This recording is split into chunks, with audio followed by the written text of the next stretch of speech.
paz do Senhor. Hebreus 12, versículo 25. Vede que não rejeiteis ao que fala, porque se não escaparam aqueles que rejeitaram o que na terra os advertia, muito menos nós, se nos desviarmos daquele que é dos céus. A voz do qual moveu então a terra, mas agora anunciou dizendo: ainda uma vez comoverei não só a terra, senão também o céu. E esta palavra ainda uma vez mostra a mudança das coisas móveis, como coisas feitas, para que as imóveis permaneçam. Pelo que, tendo recebido um reino que não pode ser abalado, retenhamos a graça, pela qual sirvamos a Deus agradavelmente, com reverência e piedade. Porque o nosso Deus é um fogo consumidor. Aleluia. Filho, eu gostaria de ter um pouquinho de comunhão com você sobre essa palavra. Nós todos temos expectativas, não é? De sermos pais, mães. E nós temos uma preocupação muito grande quando vamos gerar filhos. Porque nós nos preocupamos não só com a concepção, com o nascimento, como com o futuro, com aquilo que serão depois de adultos e até velhos, e até o dia da sua partida nessa terra. E aqui o Senhor está falando para nós que todas as coisas serão movidas, todas as coisas móveis, céus e terra, mas a palavra dele, que não muda, não será movida. Pelo contrário, tudo aquilo que ele falou com respeito às coisas móveis e imóveis vai se cumprir. A terra é móvel, ela vai ser abalada. E aqui está dizendo aqui, olha, porque tendo recebido um reino que não pode ser abalado. Aqui nessa terra, o nosso reino todo dia é abalado. Nós temos a preocupação em preservar o nosso reino, nosso patrimônio, nosso trabalho, nosso sustento. Mas vai ser abalado. Mas o Senhor fala assim, olha, pelo que tendo recebido um reino que não pode ser abalado, retenhamos, guardemos a graça pela qual sirvamos a Deus, agradavelmente com reverência e piedade. O temor do Senhor é o princípio da sabedoria. Porque o nosso Deus é um fogo consumidor. Ele consome todas as coisas. O que sobra de um fogo? Só coisas preciosas.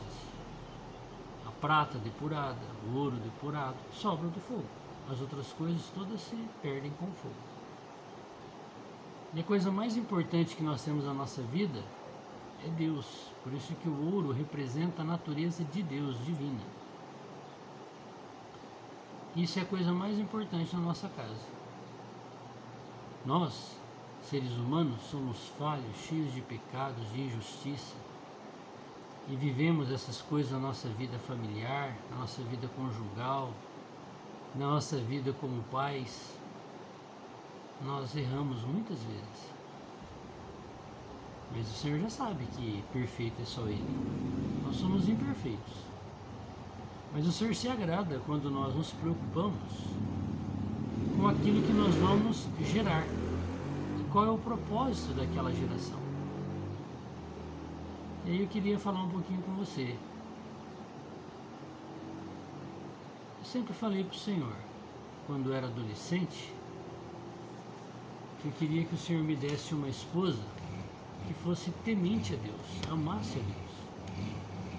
Porque eu queria ter uma casa, uma família, que amasse e temesse a Deus.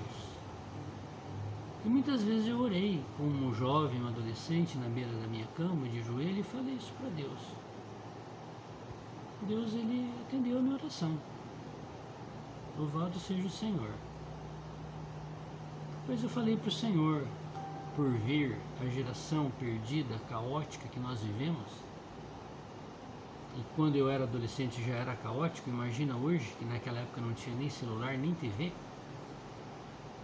não tinha internet, web. Agora é muito pior, não é? E eu falei para o Senhor, Senhor, eu não quero ter nenhum filho, nenhuma filha, a menos que seja tua serva, teu servo. Então, por favor, não permita eu gerar nada, que eu não quero, se não for para ti. Então, quando você foi concebido, você foi gerado e você nasceu, eu tenho certeza que você é uma pessoa de Deus, servo de Deus, e que você tem uma preocupação de agradar a Deus, de reverenciar a Deus e viver a sua fé com piedade a Deus, para quem você vai dar conta da sua vida um dia, Deus, igual eu vou fazer da minha. Então, quando nós oramos com os nossos cônjuges, esposa, esposo, sobre esse assunto, nós precisamos nos ajoelhar juntos e falar isso para Deus. Quando você estava sendo gerado no ventre da tua mãe, muitas vezes nós oramos juntos. E quando nós orávamos, você respondia lá dentro da barriga, você se contorcia todo lá. Você respondia, o Espírito testificava em você.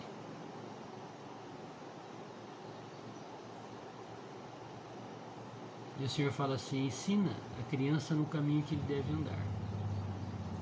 Então não tem nada mais precioso do que a palavra. Eu me lembro que nós orávamos por você antes de você ser concebido, depois que foi, e depois que você nasceu e até hoje. Nós intercedemos por você. Pela sua casa, pela sua família, pela sua esposa, pela sua prole. Nós oramos por você. E como pais falhos, cheios de erros e defeitos, mas também temos algumas coisas que nós colocamos. E tem algumas coisas que eu lembro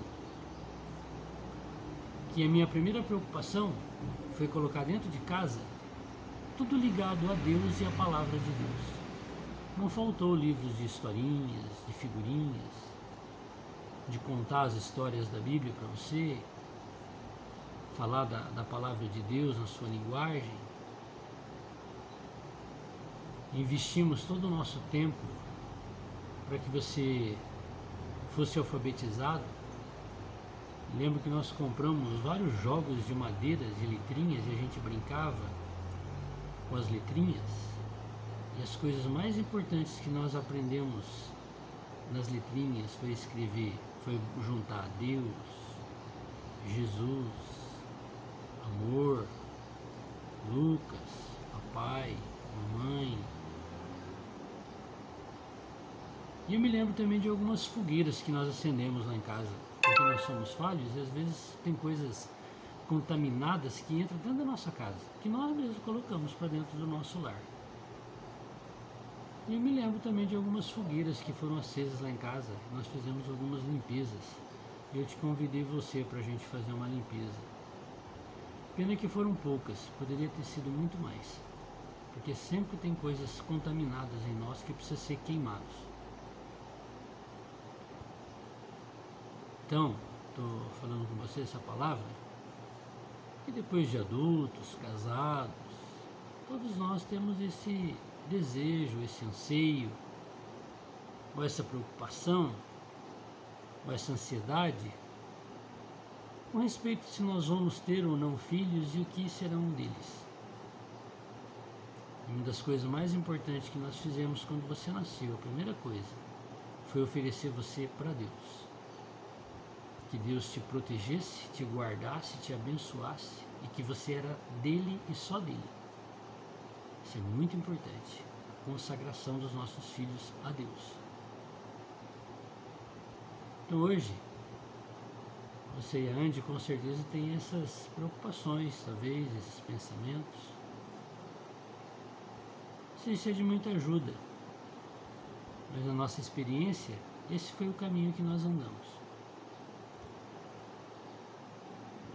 E eu me lembro que todos os dias, antes de você ir para a escola, a sua mãe orava com você e lia a Bíblia com você. Talvez pelas outras atividades não tive tanta essa oportunidade, mas isso não é justificativa de eu também não tê-lo feito. Então, o mais importante, depois que a gente se torna mais maduro, é a gente perguntar para Deus: o que há de ser no futuro com respeito à minha vida, a vida da minha família, dos meus filhos, das minhas filhas? Quem eles servirão?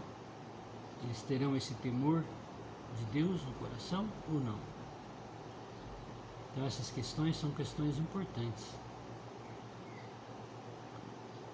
Coisa bastante marcante para mim também foi que depois que você foi nos dado como bênção e herança do Senhor, aí veio uma outra preocupação: nós vamos ter mais filhos? E aí nós tínhamos ciência que a gente tinha problema de RH. O Dr. Wataru Yamamoto está vivo ainda, que fez a cesárea da sua mãe antes do parto. Ele falou para mim assim: olha, essa questão do RH tem uma vacina, partograma, que a gente pode aplicar para evitar problemas de abortos futuros, mas tem um risco de virem crianças com defeitos, com problemas de saúde, problema mental. O risco é bem alto, segundo aquilo que a gente tem de estudos com respeito a isso daí. Então ela vai nascer o bebê e a gente vai aplicar a injeção. E depois que você nasceu, foi aplicado o partograma na sua mãe, passou um tempo, conversei bastante com a sua mãe, porque na nossa questão de filhos nós temos que ser sinceros e abertos com os nossos parceiros e parceiras, para a gente poder conversar sobre isso e tomar as decisões juntos. Eu era tão jovem, acho que eu deveria ter o quê? Não sei, acho que 24 anos, não sei. Mais ou menos 2 anos que depois que você nasceu, 1 ano. Eu resolvi fazer a vasectomia e falei com a sua mãe. Aí veio: mas quem tem um não tem nenhum. Mas eu já tinha visto várias famílias que os filhos morreram todos no mesmo dia, em acidente.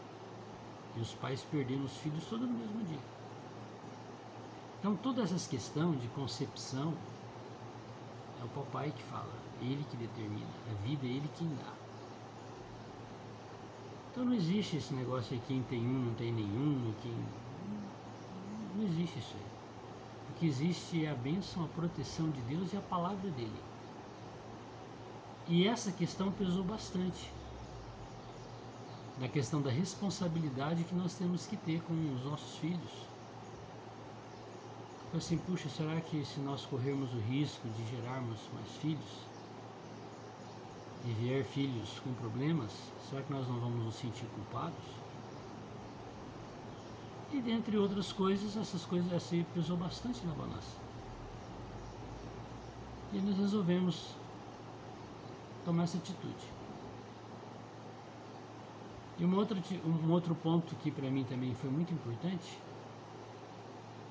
é que eu também queria ter bastante tempo para servir o Senhor, que eu acho que eu não fui muito fiel nisso. Mas ainda procuro fazer e arrumar aquilo que ainda é possível fazer com respeito a ser fiel. E a gente precisa de tempo, não é? Como é que vocês vão ter filho fazendo uma faculdade dessa daí? E quem precisa cuidar dos filhos são os pais. Então eu agradeço a Deus que o Senhor nos deu a graça de que até que você fosse para a escola, a sua mãe esteve presente em casa cuidando de você. Então quem tem que cuidar dos filhos são os pais. Às vezes que alguém venha ajudar, mas tem que ser mãe e pai presente na vida dos filhos.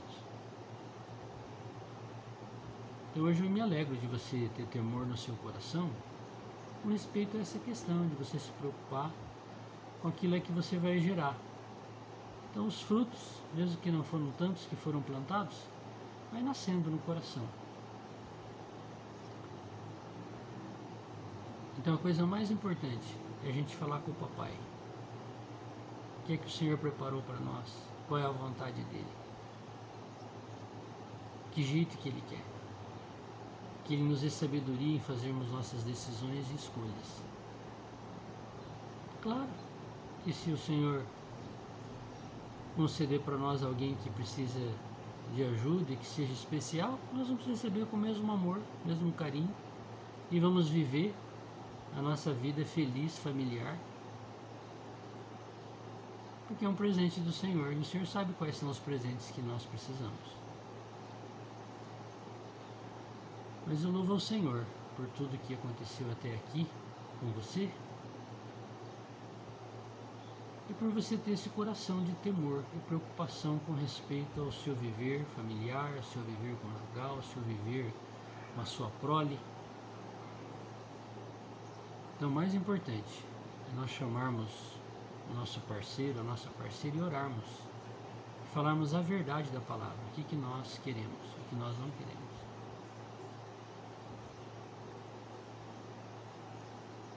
Papai do céu,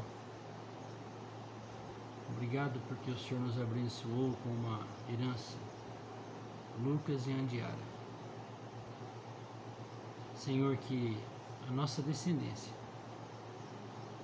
seja tua e só para ti. Guarda-nos, Senhor, e salva-nos de qualquer contaminação que não seja o Senhor na nossa vida. Porque um dia nós estaremos diante do Senhor. Abençoa, Senhor, nossos filhos, para que eles possam orar juntos, entender a Tua palavra juntos, tomarem decisões juntos, daquilo que um dia nós vamos dar conta a Ti. Perdoa nossas fraquezas, nossas falhas, nossos erros, para que a nossa prole seja abençoada por Ti. Te louvamos porque a Tua semente é poderosa, a palavra, e ela nasce no nosso coração. Louvado seja o Senhor. Amém. Filho, eu te amo. Nós amamos a sua esposa. Nós amamos a sua prole. Ore a Deus. Seja sincero com Deus. Deus é fiel. Louvado seja o Senhor.